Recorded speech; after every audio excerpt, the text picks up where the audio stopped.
Mikel Tellería, kaixo, egunon. Egunon, kaixo. ¿Qué tal estás? Bastante bien, ¿y tú? How did you come to Miramon? Actually, my dad drove me here. Cosa hai fatto stamattina? Non ho fatto niente di speciale stamattina. Et qu'est-ce que tu vas faire quand on est terminé? Parce que mon père est venu avec moi. Je suppose que je vais manger avec lui. Und das Wochenende? Maider. Wie bitte? Und das Wochenende? Ehrlich gesagt, ich habe nichts Besonderes gemacht. Ich war ein bisschen krank und ich brauchte etwas Ruhe am Wochenende. Dziękuję, Mikel. Äh, Dziękuję. Dziękuję. Jak si máš? Eta horrela segin dezakezu? Ordu bat bitarte? Ongi etorri, Mikel? Eskerrik asko. Zemat hizkuntza dakizkizuzu? Bueno, ondo ez nuke jakingo esaten, baina konversazio El bat copón. mantenitzeko moduan, 10-12. Amar, Amar, amabi. Ondo. Hamar amabi. Zeintzuk, Brutala. guazen zure LinkedIna betetzera? Euskera eta gaztelera, ingelesa, alemana, frantsesa, italiera, portugesa, rumaniera, Astu egiten zaizkio. Hainbeste dira. errusiera, ukrainera, Bai. poloniera eta nederlandera pixkat moldatzen naiz. Wow. Wow, orentxe segiko dugu, Mikel Tellerarekin izketan, hau asimilatzeko da denbora behar baitugu. Euskal Metera egin behar dugu, 12 dira, Jaione Munarriz, kaixo egunon. Kaixo egunon. Eta eguraldiaren berri emaiguzu, datozen orduetarako eta batez ere asteburuan ze izango dugu, Jaione? Bueno, esango dugu gaur jaiuntzera arte leku gehienetan ateri egongo dela. Hau da, zertxo bait egin dezake, busti dezake, langarrapur bat egin dezake lekure batean, baina orokorrean ateri eta odeitza ere gainera atzo baino saretuago egongo da, eta ostartetxo batzuk irekiko dira bereziki arratsaldeko lehen orduetan.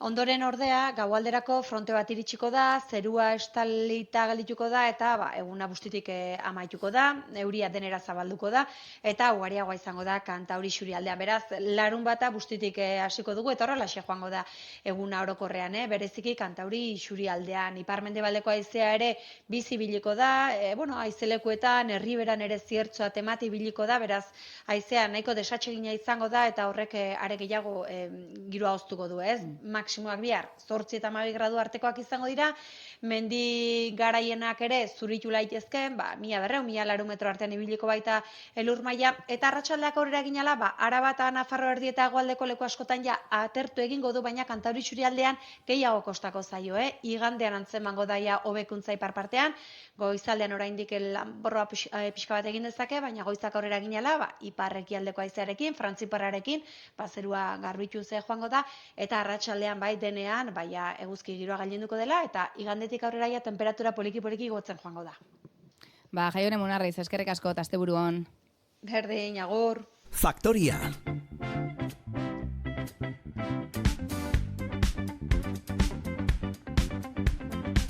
Mikel Tellería gonbidatu dugu gaur BBC tertuliara. Mikel, zu hiperpoliglota zara, ez poliglota, hiperpoliglota baizik, eta honek esan nahi du, 6 hizkuntza baino gehiago hitz egiten dituzula, eta zuk esan berri diguzu, 10-12, mintzatzen dituzula.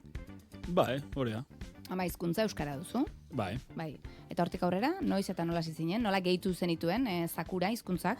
Gaztelera, momentu ematen beste danago ez dela ikasiko nuen, ingelesa beti eskolan denago ez dela klaseak izan dituen, baina ez nuen oso ondo ikasi, Erasmuseko jendea ezagutu arte unibertsitatean, eta hitz egiten hasita egunero jendeakin horro betu nuen asko, eta gero interneten erabiltzen, eta pelikulak ikusten, eta hori dena. Bai.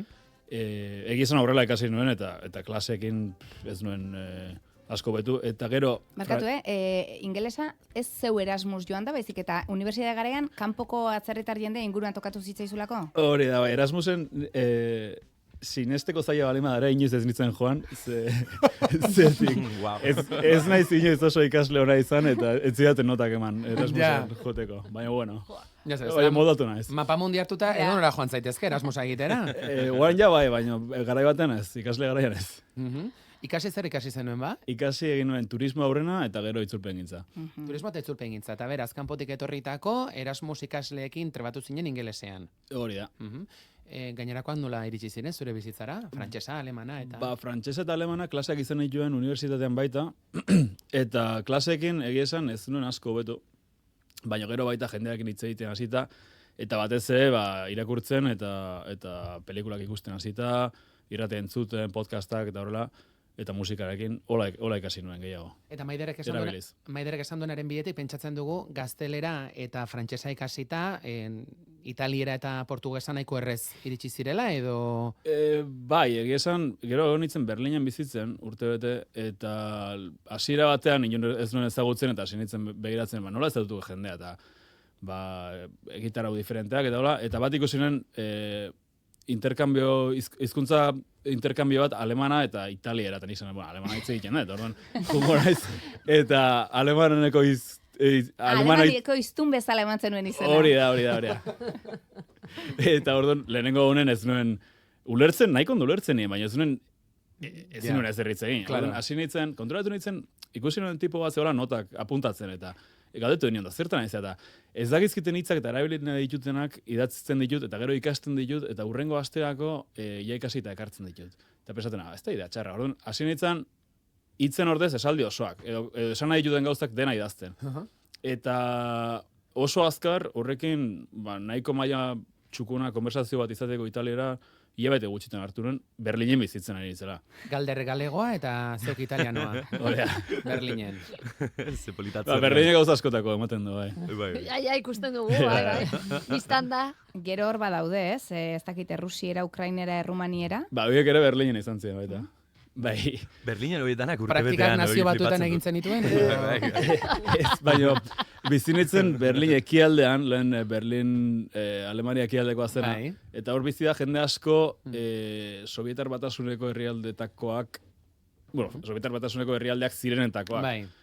Ukrainiakoa, Moldaviakoak, eta orduan bizilagun asko nituen herrialde betakoak, eta zinitzen beraiekin hitz egiten eta horrela, eta jarri nintzen, jake italianoak nahi naizen, hauek ere ikasiko ditut. Eta horiek metodologia bera erabilita ikasi zen dituen, hau da, 150 esaldi inguru apuntatuta, interesatzen zitzaizkizun esaldiak apuntatuta?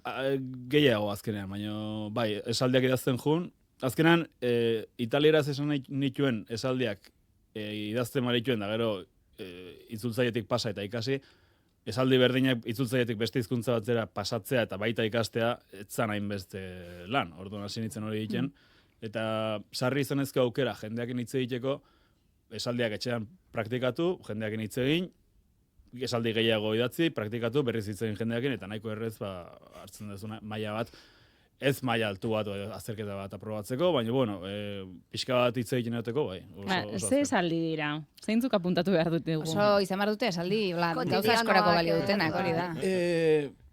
Azkenean, 150 baino gehiago zian. 150 erabiltzen ditut basikoa ikasteko, baina pare bat mila esaldi. Pare bat mila esaldi. Ez da horren beste, Hori, 4-5 orrialde dira. Aste batzutan ikasten dira. Nik askotan pensatzen dut ez, azkenean igual batzuk badute erreztasun handiagoa hizkuntza bat ikasteko, baina ere, zenbat tordu sartuko zenituen, ez, hizkuntza horiek ikasten, azkenean hor gibelean sekulako lana izanen da, ez? Bai, eta zenbat ordu alperri galdu ditutene, bai. Zek funtzionatzen duen eta zek ez... Gaizki ikasten, hori ez? Eta diferentziazioa, niretzako nire buruan ointxe bertan entzuten zaitu danean, nola pasatzen zara gero batetik bestera, eta esaldiak idatzi bai, eta esaldiak ikasi bai, baina karo, ari bazara 5 hizkuntza ezberdinetako esaldiak ikasten, nola dakizu bat bestea, nola jakin hori? Gaur egun daukeun abantaila da teknologiakin gauza asko indaitezkela, eta itzultzaietik pasata lortzen dituzu esaldi batzuk 189,9an zuzena dienak, eta gero gainea hoien audio ateratzea nahiko erreza da. Audio bat, eta 1000 esaldien audio bat ordubeteko audio da, azkenean. Orduan, jartzen baza esaldi zerrenda hori egunero entzuten, aste gutxitan aldi pilo baten entzun dezu, eta denakin nahiko ondo goratzen zea. Baina zure esaldien artean daude asteburu honetan zinemara joango naiz, edo nire, ez dakit, klima aldaketaz dudan iritzia, ez dakiz zer da. Azkenean, zertaz hitz egiten dut normalean. Danok hitz egiten. Azkenean, jendea nahiko aspergarria gala konturatu nintzen honekin. Hasi nintzen apuntatzen, danok generala, ni ere bai. Hasi nintzen apuntatzen zertaz eta norekin hitz egiten nuen da noiz, eta Eta nahiko gauza berdinak asko errepikatzen zian. Azkenean da, hitz egiten duzu, zu presentatzen zera, eta hori dana, zure informazio basikoa, zure lana, zuri gustatzen zaizkizun gauzak, horietaz pixka bat hitz egitea, eta gero jendeataz hitz egitea baita, ezagutzen duzun jendeataz eta horrela, eta gero bakoitza bere gaia ditugu, baina nahiko normalen gai berdinak errepikatzen dugu behin da berriz. Orduan, horietaz, zu gai batetaz, 30 esaldi ikasten badituzu, ematen dizu nahiko hitz egiteko horrekin. Baina hor, zuk esaldi batzuk ikasten dituzu, eta erabilgarriak dira, zuk horrela ikasi dituzun bezala erreproduzitzeko, baina parean daukasunak agian ez ditu horrela esango, esaldiak ikasita ulertzen duzu? Besteak zer esaten duen? Esaldiak ikasi gabe baino gehiago, bai, baina ez, dena ez. Baina asko laguntzen du basikoa ikasteko. Azkenean, zuk esaldi mordoska bat ikasten badituzu, ematen dizu, adibidez, gramatika ikasi berrik, arauik ikasi berrik ez dago. Ze esan dituzun esaldiak ikasten badituzu, gramatika guztia hor dago, azkenean, da gutxi gora era ikasi dezu. Gero, ez du esan nahi, hizkuntza ondo hitz egiten dezunik esaldi horiek ikasita bakarrik. Da, esaldi horiek ikasi, erabili, jendeakin hitz egin, gehiago hizkuntza entzun, aldan sarriena, eta esaldi gehiago ikasi, jendeakin gehiago hitz egin, baina azkenean, horiek dira azkenean azteko hitz egiten azteko oinarri bat. Gero da, asko hitz egin behar da, eta asko entzun behar da, ondo ikasteko. Jatorri latinoa duen hizkuntzak ikasi dituzu, germanikoa ere bai, zer moduz moldatu zara hizkuntza eslaviarrekin, errusiera, poloniera, ukrainiera, Ba, hasieran mindset bat, pentsatzen dugu. Bai, nahiko ezberdina dira eta batez hiztegi oso ezberdina daukate ezetik. Ingelesa, frantsesa eta gero beste hizkuntza erromanikoak hiztegi asko daukate nahiko errez ulertzen dena. Alemanak ja gutxiago eta ja azten bagea hizkuntza Europa ekialdeko hizkuntzarekin oso ezberdina dira. Orduan dago hiztegi asko, hitz asko oso ezberdinak dienak eta ikasi behar dienak. Eta gramatika ere nahiko komplikatu da. Baina, bueno, behin jarri ezkero, esan dakoa, ikasten baituzu esaldi batzuk, hastentzea ikusten, konturatzen hastentzean nola aldatzen dian esaldiak. Adibidez, hizkuntza eslaviarrak, rusiera, ukrainiera, hitzen bukaerak aldatzen dira euskeraz bezala.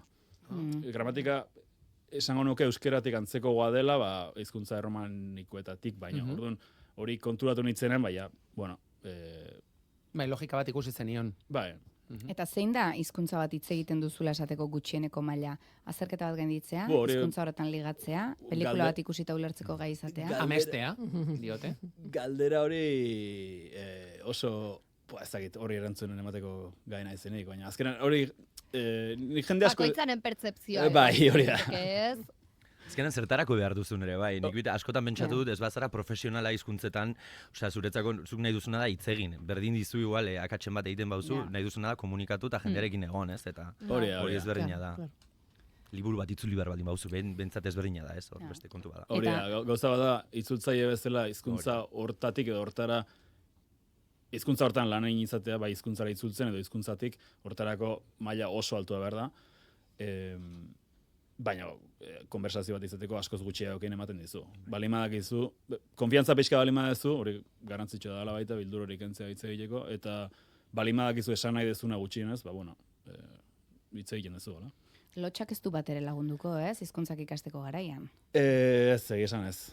Eta hori da jende asko dauken arazo nagusia askotan. Igual, hiztegi asko ikasten duzu, gramatika badakizu, baina gero hitz egiteakoan, azkeneko pauso hori kostatzen da, hori ingelesakin jende asko gertatzen zaio, eta hemen ikuste dut euskerakin, bai, jende asko ikasi du nahi, kostatzen zaio euskeraz, nahiz da ulertu, kostatzen zaio hitz egiten hastea, eta da, bildur hori gaizkitze egingo ezula, ze pentsatu dute, eta hori nere trampa hortarako, trampa edo teknika hortako da, bakarrik asko hitz egitea etxean, eta bakarrik esan dezuna, gero jende aurrean esatea ja ez daizugu. Ez daizugu kostatzen. Egia da hori, bai.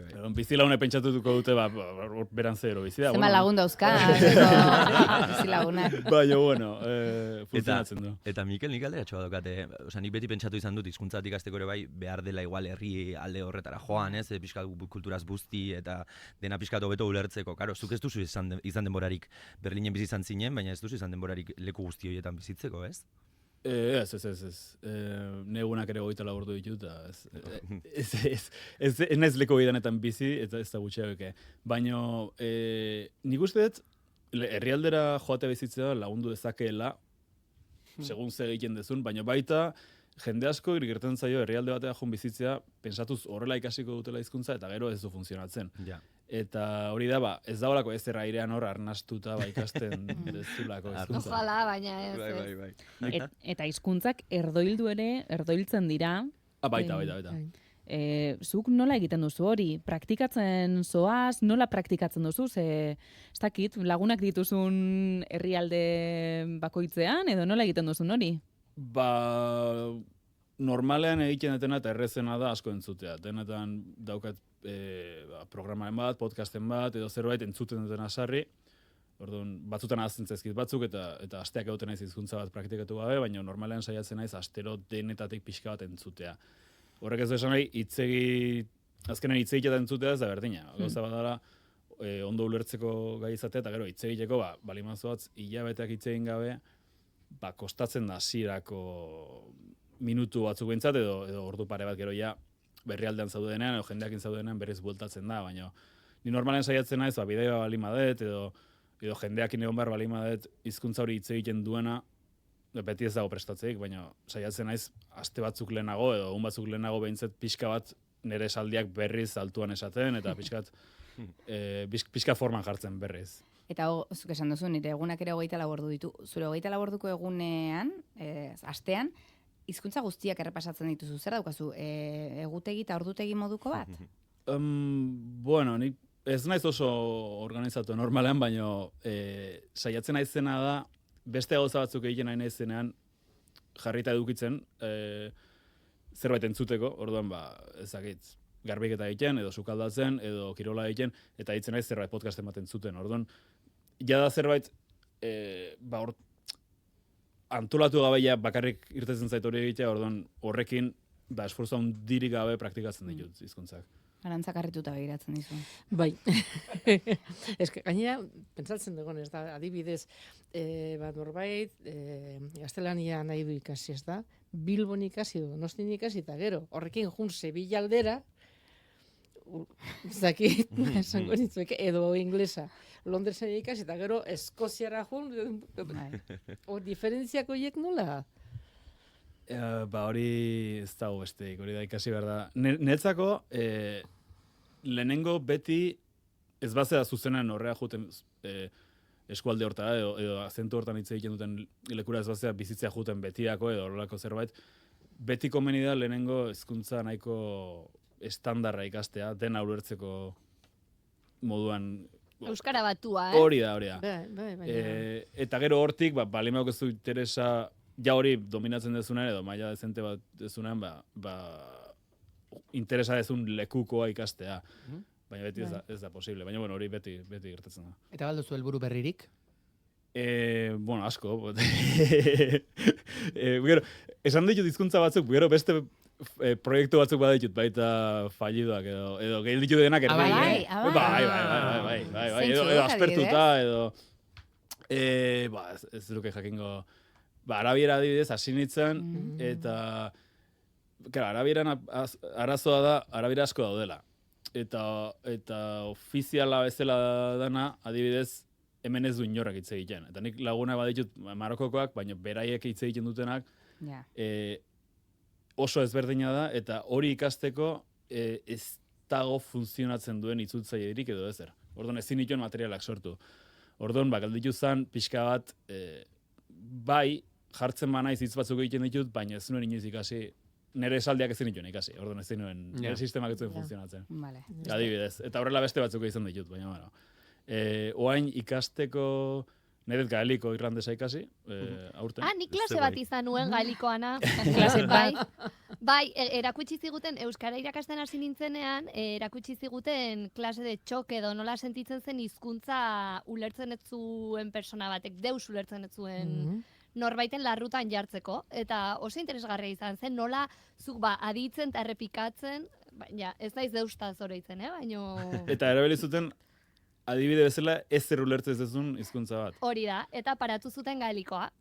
Eta orduan, guri irakasleak erraten zigun, ni Peter deitzen naiz, zu nola izen zara, eta zuk errepikatu behar zenun, baina ez zenekien zer erraten zenun ere. Jo, honek ez dit, nire hurrengo proiekturako ez dit oso optimista duzten. Ja, bai. Ez dut deus ulertu, baino, aizu. Erronka handiak maite dituzu. Bai. Badaukazu, badaukazu entzuten hasteko nikap, orain modan jarri den gaztetxo hauek Irlandakoak egite duten arrapa gaelikoz, brutalak dira. Nikap. Film atera dute eta dena, Bai. Nikap. Behiratu, bai. Mikel, ez dugu esan, baina hizkuntzak ez dira zure afizio bakarrik, hizkuntzak irakasteko metodo hau zuk eskaini ere egiten duzu, NLL Coach izeneko plataforman, Natural Language Learning, nola funtzionatuko du?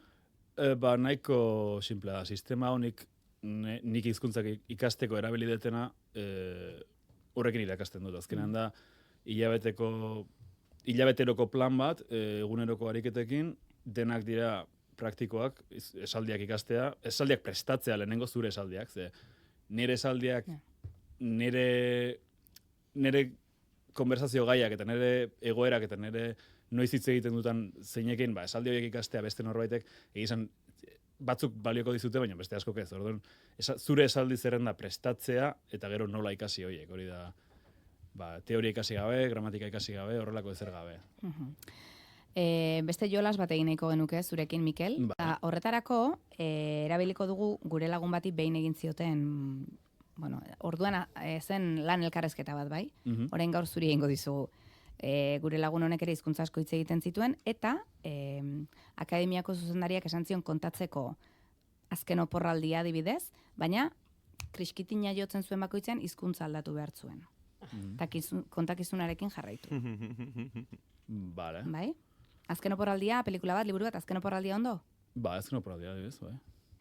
Eta ze, barkatu, kriskitinaren boterea denok izango dugu, mareatuko dugu igual, Mikel, Ez zer horrek, Maider. Persona bate bakarrik, bai. Mikel, prestaude? Bai. Hau izan da, Mikel Telleriaren azken oporraldia, hainbat hizkuntzatan. Последний декабря я был в Германии, в Южной Германии, на границе в Швеции. Și acolo locuie un prieten al meu pe care l-am cunoscut când am visut la Berlin 4 ani. C'est pas quoi dire. Oui, son village est à la frontière, c'est à la frontière avec la Suisse.